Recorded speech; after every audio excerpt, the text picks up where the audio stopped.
Olha, e a reação do governo Lula contra a ameaça de um novo tarifaço já está acontecendo, como você acabou de ver. E o clima entre os ministros é de indignação. Eu estou ao vivo com o colunista Igor Gadelha, que tem apurações sobre as reações do alto escalão do Planalto.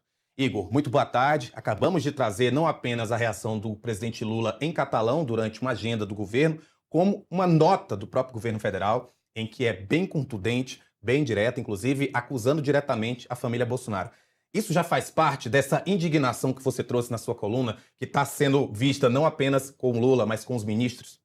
Boa tarde, Rafael. Boa tarde a todos que acompanham aqui o Agora Metrópolis. Engraçado até que a gente mais cedo, desde de manhã, a gente noticiou que os ministros do governo Lula tinham reagido com indignação a essa nova proposta de tarifaço e essa mesma palavra, indignação, foi usada na nota oficial emitida pelo governo brasileiro. Esse é o sentimento ali. Os ministros do governo Lula, eles veem três interesses principais nessa nova proposta de tarifaço de 25%, sugerida, né, pelo escritório lá dos Estados Unidos. Eles acham que tem a ver principalmente com o PIX, que é o teor principal, né, o objetivo principal do relatório dos americanos. Eles acham também que tem a ver com as Big Techs, que estão chateadas com a regulamentação que o Brasil vem propondo, e também com as questões de desmatamento e de Amazônia. Então, o Brasil vê três interesses por trás dessa proposta de novo tarifaço apresentada pelos Estados Unidos. Agora, é engraçado, Rafael, que os ministros eles falam o seguinte: foi péssimo esse relatório de 25%, mas não foi o cenário pior. Eles lembram, por exemplo, que no ano passado os Estados Unidos chegaram a propor um tarifaço de 50%. Resumindo, eles veem a proposta de 25% como ruim, mas não como o pior cenário, lembrando que já houve propostas com um percentual bem maior de 50%. A ordem agora no governo é fazer essas reações aí, como teve essa nota oficial, e partir para a negociação. Os ministros do governo Lula ressaltam que isso é uma proposta, uma recomendação desse relatório. O governo americano agora vai ter que tomar uma decisão. Essa decisão ela vai ser tomada até o dia 15 de julho, salvo engano. Então, até lá, o governo brasileiro vai ter espaço para negociação. E o governo brasileiro acha que o Trump colocou ali um valor maior para ter alguma margem de negociação e que esse tarifaço pode ser bem menor. E só lembrando que esse mesmo relatório ele traz uma série de exceções. Por hora, então, o governo vai atuar em duas frentes. A frente de negociação com os americanos até o dia 15 de julho e a outra frente é a frente política. O presidente Lula já deu o tom dessa reação ao culpar o Flávio Bolsonaro. E hoje, logo hoje, num time muito ruim para o Flávio Bolsonaro, na minha avaliação, o Trump postou uma foto do encontro que ele teve há uma semana com o Flávio Bolsonaro na Casa Branca. Isso ajuda, na minha avaliação, a reforçar a narrativa que a esquerda está tentando impor, que é de que o Flávio seria o responsável por essa proposta de novo tarifaço. Porque um dia, horas após os Estados Unidos apresentar esse relatório propondo um novo tarifaço, o Trump vai lá e posta a foto com o Flávio Bolsonaro na Casa Branca, né? Assim, eu acho que o time foi muito ruim. É importante para o Flávio ter essa foto com o Donald Trump, né? Desfaz todas aquelas teorias da conspiração de que ele realmente não se encontrou com o Trump, de que foi uma IA, né? Agora o próprio Trump posta essa foto que vocês estão vendo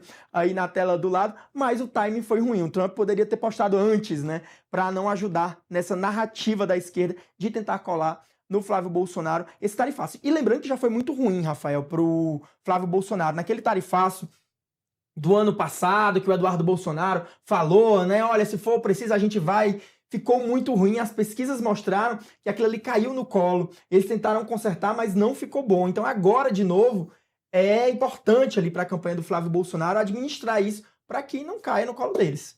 Você falou que a foto parecia IA, mas é porque o sorriso do Trump às vezes parece IA, de tão ali forçado. Mas a indignação, ela é esperada, a negociação é necessária. Como você acha que o governo vai encontrar esse equilíbrio, já que o discurso da soberania ele vai ser reaproveitado nesse momento? Olha, Rafael, a negociação ela se dá com o setor comercial dos Estados Unidos, não é diretamente com o Departamento de Estado. O Departamento de Estado ele é comandado pelo Marco Rubio, que foi quem assinou, por exemplo, aquela ordem que classifica o Comando Vermelho e o PCC como organizações terroristas. Se a negociação fosse com o Departamento de Estado, aí seria um pouco mais difícil, porque o Marco Rubio ele é descendente de cubano, ele é claramente contra regimes de esquerda, ele tem feito muitas críticas ao presidente Lula. Já o pessoal do setor comercial, né, do departamento comercial dos Estados Unidos, eles mostram uma maleabilidade maior. E essa decisão vai acabar sendo do Trump. Na questão do PCC e do Comando Vermelho, a decisão foi assinada pelo Marco Rubio e já vai valer, acho que a partir aí das próximas semanas. Mas essa decisão final do tarifaço, ela é do Trump, junto com o Departamento de Comércio. Então a avaliação do governo brasileiro é de que há uma margem maior, né, de negociação com os integrantes do departamento comercial, que seriam mais pragmáticos nas negociações, na avaliação do governo brasileiro. Lembrando que o governo brasileiro conseguiu, né, lá atrás também diminuir as tarifas, foi aplicado de 50%, depois veio reduzindo, então eles estão com essa aposta, mas é muita coisa para negociar. Agora a gente tem um cenário diferente, tem um cenário eleitoral, os Estados Unidos vai acompanhar esse cenário eleitoral, vai acompanhar se o Lula é quem tem mais chance, se o Flávio Bolsonaro é que tem mais chance. Na minha avaliação, quando recebe o Flávio Bolsonaro, que é hoje um simples senador, embora seja pré-candidato, o Trump reconhece publicamente, ou sinaliza, que reconhece o Flávio Bolsonaro como um candidato competitivo. E que ele realmente é, né? Tá ali duelando com o Lula nas pesquisas. Então essa negociação ela vai se dar num cenário diferente do que foi o ano passado. Agora nós temos um processo eleitoral em andamento aqui no Brasil. Então vai ser uma negociação, na minha avaliação, um pouco mais difícil do que foi no ano passado. Você falou que o timing da imagem de Donald Trump com Flávio Bolsonaro foi ruim, o que eu concordo. E aí eu queria saber de você o que é que você acha que pode ser feito pela pré-campanha. Por quê? Porque agora, nesse primeiro momento, o que a gente está vendo é Flávio, o próprio Eduardo Bolsonaro, eles se defendendo, eles se distanciando dessa ideia do tarifaço, exatamente pelo motivo que você trouxe agora há pouco, de que ano passado essa peste acabou pegando a família Bolsonaro. Eles, claro, fizeram defesas públicas, o próprio Lula leu esses tweets, mas você acha que isso pode atrapalhar? Mas, Eduardo, você acha que isso pode atrapalhar a pré-campanha, já que eles vão ter agora que focar forças para tentar fazer esse desvencilhamento de Flávio Bolsonaro a essas tarifas que podem ser aplicadas? Sem dúvida, eles já iniciaram. Hoje o Flávio deu entrevistas lá em Minas Gerais, onde ele estava cumprindo algumas agendas, e ele fez questão de ressaltar que tanto na conversa com o Trump, como com o Marco Rubio, e também com o vice-presidente J.D. Vance, ele pediu que não fossem aplicadas tarifas. Isso segundo o Flávio Bolsonaro. Ele disse que caso ele seja eleito como presidente, vai ter mais margem, né, para um acordo comercial melhor com os Estados Unidos. Então, ele já está tentando se vacinar. Agora, vamos ver qual é o discurso que cola mais, se é o do governo ou se é o do Flávio Bolsonaro. No caso da segurança pública, eu acho que o Flávio ele tem mais uma vantagem, porque é um discurso ali que pega muito fácil na população brasileira. A população brasileira quer alguém que resolva o seu problema de segurança pública, que seja os Estados Unidos, que seja o Brasil. Mas nesse caso aí de tarifaço, o governo ele tem ali um discurso mais bem elaborado de que um eventual tarifaço desse pode prejudicar a economia brasileira, pode prejudicar empregos. E isso é mais fácil do cidadão entender do que aquele discurso de que o governo está dizendo a classificação do PCC e do CV ela afeta a soberania brasileira porque abre margem para intervenções dos Estados Unidos aqui no Brasil.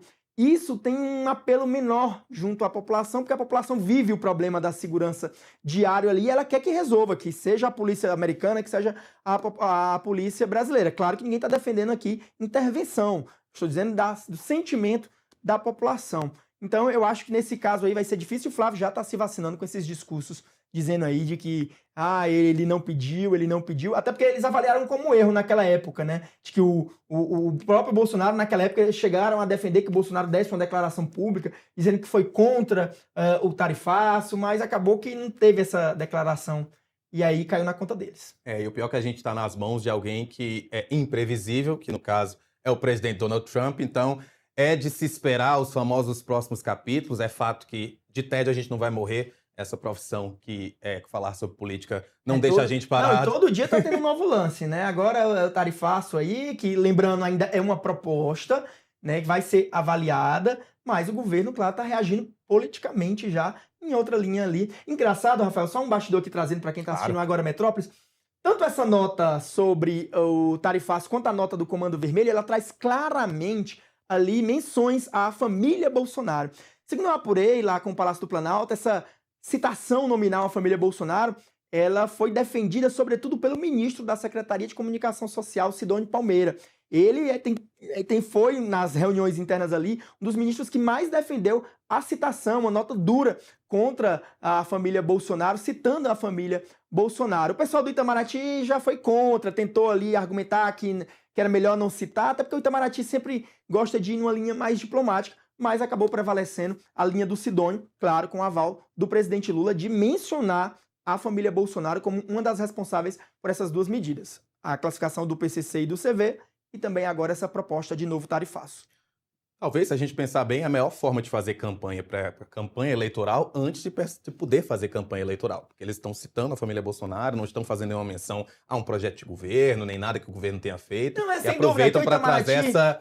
O Itamaraty sempre tem uma linha mais diplomática, não importa qual seja o governo, né? Eles são diplomatas, eles gostam de ir ali pelo diálogo, avaliam que essa questão botar o nome da família Bolsonaro, dar um tom político, pode prejudicar nas negociações. Cada um vai defendendo o seu lado, mas claro, como a gente viu aí, acabou prevalecendo a tese do ministro Sidônio e, obviamente, claro que uma nota dessa não sai sem o aval do presidente Lula. Mas você falou isso de que todo dia é uma coisa diferente. Na semana passada, exatamente, o Gabriel Bussi, que é o coordenador de política aqui do Metrópole, estava aqui e na noite eu falei, que bom, espero te ver daqui semana que vem. E no dia seguinte foi a nota do governo americano classificando o Comando Vermelho e o PCC. Semana passada eu falei com você direto lá de Washington, estava chegando sexta-feira aqui, voltando, já teve a decisão do PCC e do Comando Vermelho. Então, assim, aqui... Cada hora é uma notícia, assim, e uma coisa vai se sobrepor na outra. A gente ri, mas é de desespero, tá, gente? Mas a gente vai continuar trazendo a notícia pra você, então acompanha na coluna do Igor Gadelha, aqui no metrópolis.com. Igor, obrigado novamente. Obrigado, até a próxima.